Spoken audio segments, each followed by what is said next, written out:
हमीभाव सोयाबीन खरेदी केंद्र सुरू करा, अन्यथा राष्ट्रवादीकडून आंदोलन. राष्ट्रवादीचे राज्यांच्या मुख्यमंत्र्यांना निवेदन. जाहीर केलेल्या हमीभावाने सोयाबीन केंद्र तत्काळ सुरू करा यासाठी राष्ट्रवादी शरदचंद्र पवार पक्षाच्या वतीने औंढा तहसीलदार यांना निवेदन देण्यात आले आहे. सदर निवेदन महसूल नायब तहसीलदार ऋषी जोशी यांनी स्वीकारले आहे. शासनाने ठरवून दिलेल्या महाराष्ट्र राज्य पणन महासंघ यांच्यामार्फत 2025 ते 26 मधील हमीभावाप्रमाणे खरेदी आतापर्यंत सुरू केली नाही. त्यामुळे शेतकऱ्यांसमोर खूप मोठी अडचण निर्माण झाली आहे. शेतकऱ्यांकडे रब्बी पेरणीसाठी अतिवृष्टीमुळे पैसे नाहीत. बाजारात सोयाबीनला 3800 ते 4200 रुपये भाव मिळत आहे.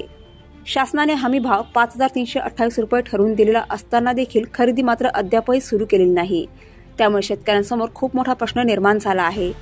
शासनाने लवकरात लवकर खरेदी सुरू करावी, अन्यथा पक्षाकडून तीव्र आंदोलन करण्यात येईल, असा इशारा निवेदनाद्वारे राष्ट्रवादी शरदचंद्र पवार पक्षातर्फे देण्यात आला. निवेदन औंढा तहसीलदार यांच्यामार्फत राज्याचे मुख्यमंत्री देवेंद्र फडणवीस यांना पाठविण्यात आले.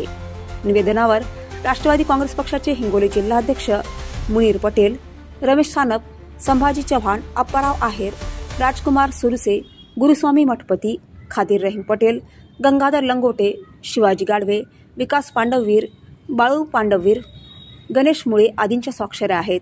प्रतिशोध न्यूजसाठी बालाजी पोले, हिंगोली औंढा. आज आम्ही राष्ट्रवादी काँग्रेस शरद पवार गट यांच्या मार्फत औंढा तहसीलला सोयाबीनच्या शासन खरेदीबाबत आज निवेदन दिलंय.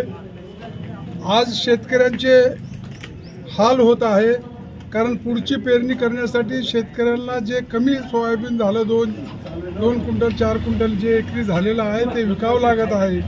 परंतु आज बाजारामध्ये विकायला जर शेतकरी सोयाबीन गेलं तर फक्त त्याला 3,500 ते 4,000 रुपयाचा भाव भेटायले आणि शासनाने शासकीय भाव हे 5,300 रुपये जवळपास हे केलेलं आहे, घोषित केलेलं आहे.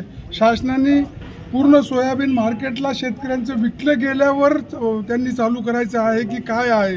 अजूनही शासनाची नोंदणीसुद्धा शेतकऱ्यांची होत नाही आणि काटेसुद्धा चालू होत नाहीत. तर शासनाने लवकरात लवकर शेतकऱ्यांचा हा प्रश्न म्हणजे समजून आणि शेतकऱ्यांचा प्रश्न समजून त्यांनी लवकरात लवकर काटे चालू करावे. नाहीतर राष्ट्रवादी काँग्रेस शरद पवार गट हे आंदोलन केल्याशिवाय राहणार नाही. रस्त्यावर येऊन आंदोलन आम्हाला करावे लागेल. तर लवकरात लवकर शासनाने याबाबतचा निर्णय घ्यावा व काटे चालू करावे, ह्यासाठी आम्ही तहसीलदार साहेबांना निवेदन दिले.